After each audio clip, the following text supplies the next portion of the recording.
Hey guys, it's Julian from Beneath the Bunk Studios and BeneathTheBunk.com. I hope you're doing wonderfully. Today, we are Beneath the Bunk, discussing the fastest possible way for you to go about drum sample enhancement. Now, before I start talking specifics here, I just wanted to say one quick thing to all the really awesome people out there who are probably thinking to themselves, Hey man, why you gotta trigger drums? Why you gotta do that? Humans are playing the music, let the humans do it. There's no place for computers.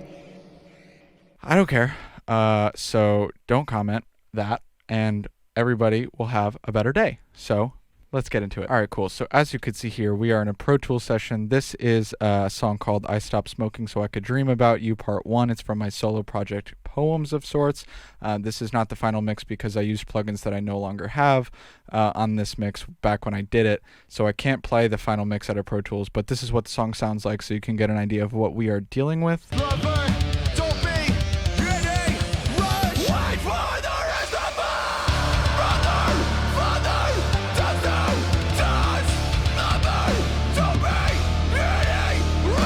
As you can see, I've gone and hid everything except for the snare drum because that is what we're going to be focusing on. Every other kit piece is going to follow the same basic principles that I'm going to show you with the snare drum. So just apply this to your toms, apply this to your kick in a similar way. It's important to talk about the fact that the concepts in this video are directly relating to a drum performance that is 100% programmed. You could implement some of these things when you're dealing with mixing live drums with programmed drums, but for now, we're just talking about a performance that is completely programmed. But even if you don't like using only programmed drums, keep watching because you'll probably get something out of this. It's a cool template style workflow that I've really grown to love. So let's check out what kind of tracks I got here. I have my snare direct trigger with RR, which means round robin. That means it's my main snare that has round robins, that has multi-samples, that makes it sound more realistic than, for example, a one-shot would sound.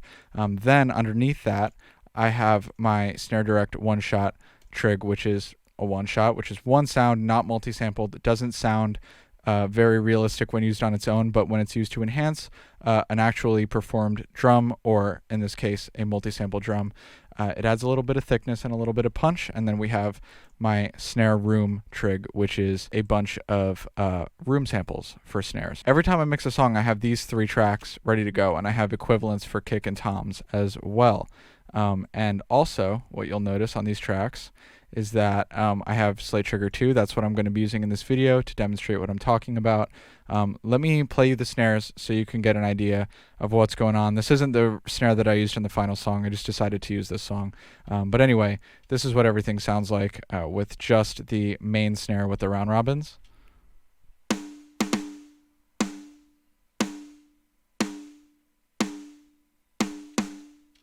Cool. So that's nothing crazy. That's what we're dealing with. So let's open up the Slate Trigger plugin.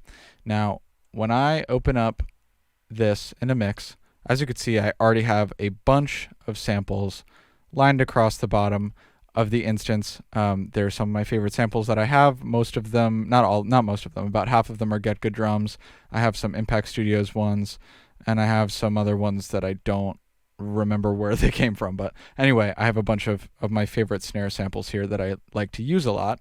And then on this one shot section and this other instance of trigger, if I open that up, I have the same idea except a bunch of one shots that I like. Some of them are from Drumforge. Actually, I think all of them are from Drumforge, from various drum shots packs. But what I did was I made it so that each snare in the one shot instance goes with the main snare in the round robin instance. So let's talk about the main snare. So we have snare top, Gretsch, bell brass, blah, blah, blah, blah, blah, blah, blah. This is what it sounds like. You just heard it. And here we have this backroad snare, which is, I believe, from the Billy Decker drum shots pack. This is what that sounds like. Well, I'll make it louder. And you'll notice that I have the tuning down, -4, and I have the phase flipped. That's because in order for this snare to sound like it goes with this snare, I need to have it down-tuned a little bit and the phase flipped because it's out of phase with the other snare, as are most of the other one-shots. How did I determine that this snare goes with this snare? Well, let's talk about that for a second. Let's play the original round robin snare in solo, and I'm going to show you what I do in order to layer it with a one-shot. So let's play it. So I'm going to open up FabFilter. You can use whatever EQ you want for this, but it does help a lot when you're using something that has a visual graph. Makes this process a little bit faster. So we're going to play that snare, and I'm going to look for the fundamental. The fundamental is the lowest peak. That's the easiest way to identify it. And I'm going to boost it.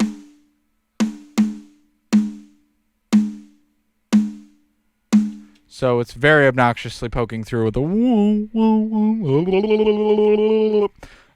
and that's perfect because that's allowing us to hear the fundamental nice and clearly. So now what I'm going to do is I'll alt drag that over to the one shot, and I'm going to play the one shot now. And you're going to hear and see that that fundamental of that one shot is matching up with the fundamental of the original snare. So let's check that out.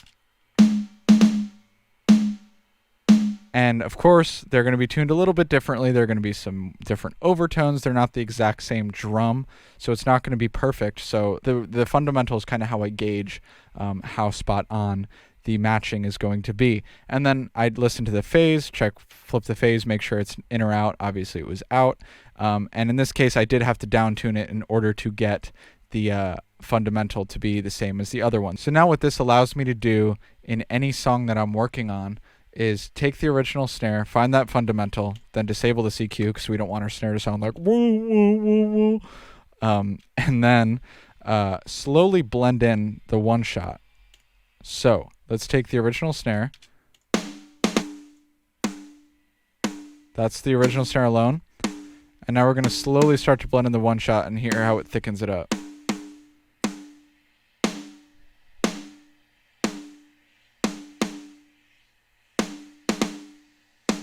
Now let's say that's not the sound I'm going for. I don't like the way that's interacting with the other thing. I want a different snare sound. So I'm going to take one of these. Let's say I want this one. We go to have it at 0 dB. That is the fourth snare drum from the left. And now we're going to take the one shot. We're going to go to the fourth snare drum from the left. And we are going to boost it and turn it up and hear how they interact with each other. So first of all, this is just the main snare alone.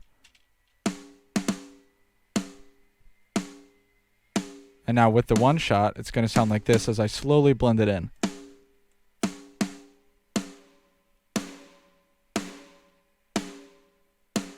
Pay attention to the fact that it doesn't sound like two separate snare samples playing at the same time. It sounds like one cohesive snare sound that's just bigger, fatter, and is going to cut through a mix better.